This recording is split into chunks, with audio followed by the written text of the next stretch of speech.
All right, good afternoon. This month we are going to be starting a new topic that I'm very excited about. I'm going to be walking you through my process to create engaging social posts for your ideal art buyer. So what that looks like is the first video, which is today.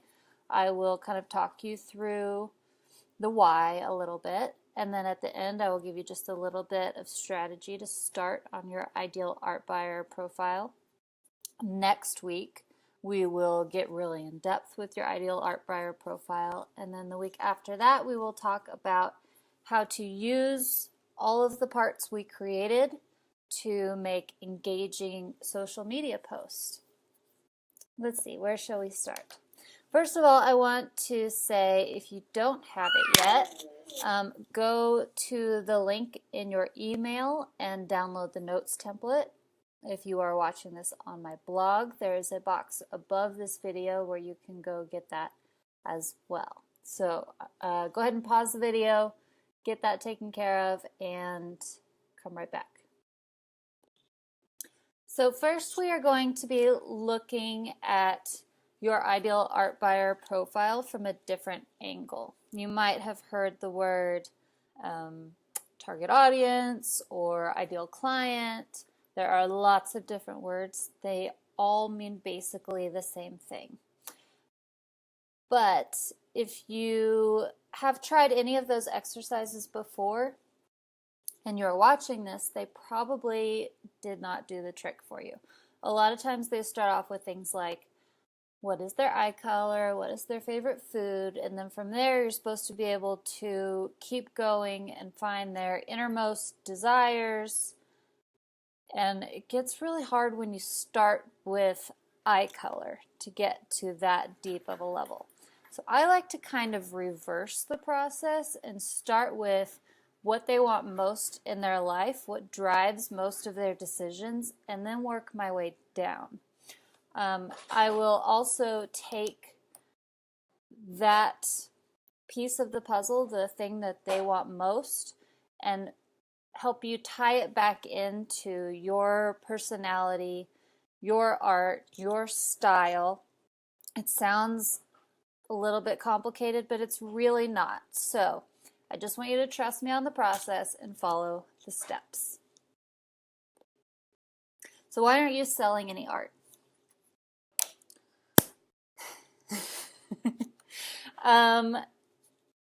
This is a big topic. However, I think the main reasons that people don't sell art is because they have not figured out their marketing. The main marketing problems that people come to me with, which are the big, hairy, scary, hard ones, are you don't know why you're unique, otherwise known as your unique value proposition, unique selling proposition. I think there's a couple different terms for it. You can't figure out your niche. Your niche is just a fancy word for saying what group of people might be interested in your art. And the other one is you don't know your target client or who would want to buy your art. So those are three problems that really give people a hard time. And for good reason. They are not the simplest problems in the world to be able to wrap your head around. However, the way that I'm going to show you how to do this art buyer profile will solve all three of those problems. So your uniqueness, what makes you stand out, is going to be how you talk about your art and how people start connecting with you and realizing that they either like the way that you make them feel, they want to be your friend, they start thinking about you, not in a creepy way, hopefully, but when all of this starts coming together and you know really how to reach them through your words, that will make you stand out, that alone. If your color palette is unique or you make this really different line that everyone else doesn't make, that's great too. The niche problem is solved because instead of figuring out one group that will like your art, you are creating your own group with this ideal art buyer profile. You will have their desires down, their interests down, what they like to do on the weekends down, and it will all come back around to why they want your art. And your ideal art buyer is going to be created around you, around your art and your personality. So you won't have to feel like you're making this person up. You won't feel like a fraud when you're trying to talk to people. It'll become really easy because all of your ideals and your values will have merged into this profile, and talking to them will become simple. Okay, let's do an example. There are 2 pizza parlors in one very small town. Talking you can walk from one side to the other. And they're across the street from each other. And they use the same pizza recipe. Is it possible for both of those pizza parlors to stay in business? And not only to stay in business, but to have a thriving business? I will argue that they can. Let me show you a little bit why. Okay, here's 2 pizza parlors. I know there's no pizza, just use your imagination. Pizza parlor 1 is very trendy, very posh, very up on the latest styles. They serve pineapple mojitos. They have ingredients like 4 different flavors of garlic for the top of your pizza. You get the picture. The other one is a walk-up food cart, and they have picnic tables and umbrellas, maybe some outdoor games like horseshoes or cornhole. They are 2 very, very different businesses. They serve the same pizza, maybe they have different toppings. They have the same crust, they have the same sauce, they have the same cheese. There's not even that many customers to go around.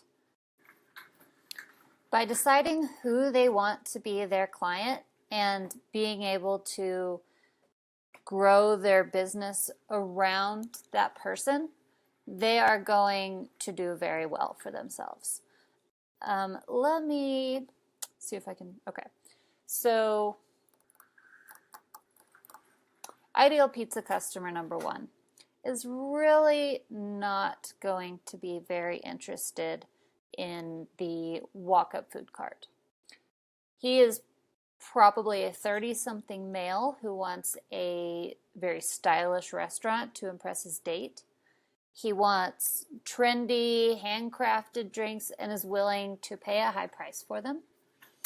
He is very adamant that he gets quality service where, you know, his date can feel very taken care of, and like he's taking care of her by the servers, by choosing a place where the servers are going to take care of them, etc., etc.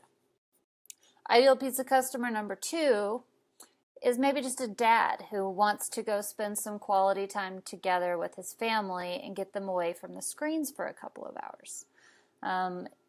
This family enjoys eating outside, even if they encounter bugs, even if they have less than perfect weather. And walk-up service is perfect. They can get their food handed to them. No one's going to bother them. They can spend a couple hours outside playing some games, eating some pizza. If the first ideal customer went to the second place, they would not have a good time. They wouldn't be getting any service, and that would be a bad thing for them. They would be eating outside, and that would be a bad thing for them. They wouldn't have this, well, I think outside is a beautiful setting, but they wouldn't have this beautiful setting of, you know, hand-carved chairs and hand-welded lights, that type of thing. So they're not going to have a good time at experience number 2. the people that are at experience number 2, the family, are not going to enjoy the pizza place that is the indoor trendy restaurant. The drinks are going to be too expensive. The dad might want to just have a beer with his pizza, but he doesn't want to pay $12 for a pineapple mojito. He just wants a plain, simple beer in a can. He doesn't want to be bothered by the waiters. They're getting in his way. He feels like we need to get out of here. They're kind of pushing us out. No one else has kids. And it's not an enjoyable experience for either of them to go to the other place. However, in their perfect place, everything is made just for them. It's exactly how they want it. Both of these business models are great, but they would not be good for the wrong person. You want to attract the right people to your business. I will also use a quick example of the Airbnbs that I manage. I don't know if you know that or not, but now you do. When I first started managing them, I wanted them to be full all the time. So I would lower the rates and just get people in. We are out kind of in the middle of nowhere though, and the people that were wanting the deal were coming out into the middle of nowhere and then complaining because it was too far and it wasn't the setting that they wanted. They wanted to be close to town. They wanted to be able to walk to some restaurants. Even though it was in the description, they wanted the deal, so they went ahead and booked, even though it wasn't a good fit for them. I went ahead and raised the rates quite a bit. So then now we get people who only book, who are willing to pay those rates because they want to be here. So they want to have a beautiful drive down a scenic dirt highway. And they want to be surrounded by trees. And they want to see wildlife. So by raising my rates and being very, very clear about what you are going to get when you come to one of these Airbnbs, that it's rustic and that there's no one around and that you can bring your dog and, go for walks and not run into anybody. And maybe you'll see a bear or a wild turkey or something. But the people that now are willing to pay to get that experience are all very excited to have it. So by catering to those people instead of the other people, it's a better experience for everyone. My other point is that there are many talented artists that I would love to have art from. I mean, I scroll Instagram and I'm like, I want that, I want that, I want that, I want that, I want that. But one, I don't have enough room on my walls. They're already full. And two, I don't have enough money to buy from every single person that I see. So as more artists are going online, I don't know what he's laughing at. As more artists are going online and the choice is getting harder, you have to scream, hey, I'm the one for you. Not by screaming, but by drawing me in with your captions and making me feel like, oh man, I really like this girl, or oh, I really want to feel like that more often, or that thing that she said really resonated with me, and I'm going to think about that a little bit longer, and then somehow when it comes up later in my mind, I'm going to think about the art that went with it, and then maybe I need that art to go with that thought that I really liked and I want to hold on to. I'm rambling, but you get the idea. I don't know why this isn't working for me. Let's move my head. Okay, so I've rambled on about that enough. Let's get to the strategy part of today. It starts with what they want most. So, when I talked earlier about creating your ideal art buyer profile, instead of starting with the small details, we're starting with the thing that drives all of their decisions. I'm not going to explain so much of the why right now as to the how. We'll get to the why next week. So what we're going to do is we're going to start with the people that are closest to you. They are already the ones that you are attracted to, that they are attracted to you back. You enjoy spending time together. You enjoy talking to each other. You have things in common. There are a lot of reasons to start with those people. So what we're going to do is try to choose 3 people. If you only have 1 or 2 that you feel really close to, that's okay. But ideally, you can choose 3. Usually this is either your partner, your husband, your wife, your boyfriend, your girlfriend, your whatever, and 2 of your best friends. If you only have 1 best friend, like I said, that is also okay. And then, my children sneaking around. What is their fairy godmother wish? So what I want you to do is think about that person very, very carefully. And think, if a fairy godmother came down and offered to grant them 1 wish, what would it be? And I will tell you, a lot of people, it takes them a minute to figure this out, but that's okay. Spend as much time as you want. But I will get you started with, I just wish I could. And then usually it has something to do with money or time. I just wish I could have more money so I can. What is the so I can? That is important. Don't just stop with, I wish I had more money or I wish I had more time. That's not going to get you anywhere. So maybe it's, I just wish I could have more money so I could quit my job. I just wish I could have more money so I could travel to Brazil where my ancestors came from. I just wish I could, whatever it is. You get the picture. And then what you're going to do is write down the answer for each of your people. Or you can go just ask them yourself, what is your fairy godmother wish? And explain that to them. I just wish I could. It doesn't have to be money or time. It just usually is. And then so they can, why they want that thing. That's the easiest way to go about it if you want to do that. And then think about if these 3 close friends' wishes were offered to you. Fairy godmother ran out of dust. And you had to pick one of their wishes. You had to piggyback. Which one would you pick? So let's say none of them really sound appealing to you. Let's say your husband wished for more money so he could quit his job. And your best friend wanted to go to Brazil to find out more about her ancestors. And your other best friend, I don't know, you just have 2. So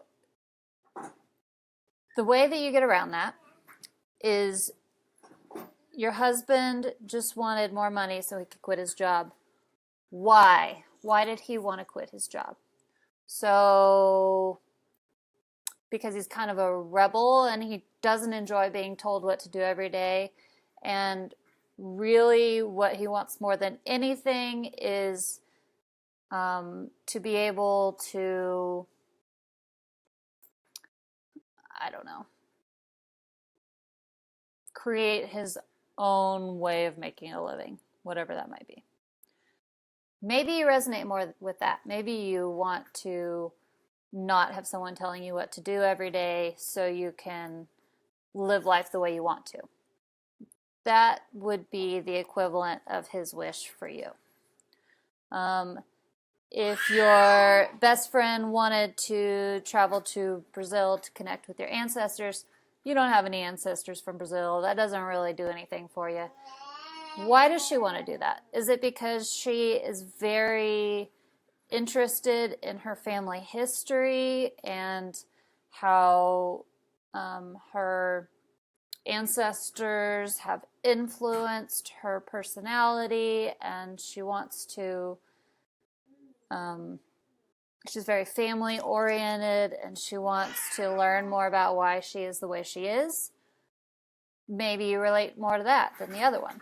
So pick the one you relate to the most, write down why, and we will continue with this next week. So your homework is to pick your 3 people, and decide what they want most. And then also decide of those three things, which one kind of pulls at your heartstrings and why. And then next week we will go over how to find the clues in the details and how to create a story around what you know so far.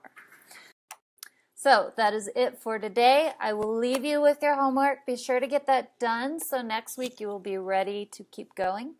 And I will also let you know that if this is something that you really know in your heart is something that you need to work on and you think you're ready to deep dive on it, I will be hosting a small group program starting October 16th with just you and about 10-15 other artists. We will be going over all of this great curriculum, as well as giving you your own personal feedback on your profile and your social posts that you will be writing, teaching you how to write those exactly, with a step-by-step plan that I will hand you on a platter so you will know exactly what to say every day on your social media. It's really amazing. So if that sounds like something that you might want, go over and check this out on my website. It's under the Work With Me tab. And I will also tell you that there is an amazing bonus if you sign up before October 2nd. You will get a 2-hour private intensive with me, where at the end, you and I together will create your ideal art buyer profile, and you won't ever have to think about it again. It'll just be done. So if you want to access mind brain power to go along with yours, don't wait too long to sign up.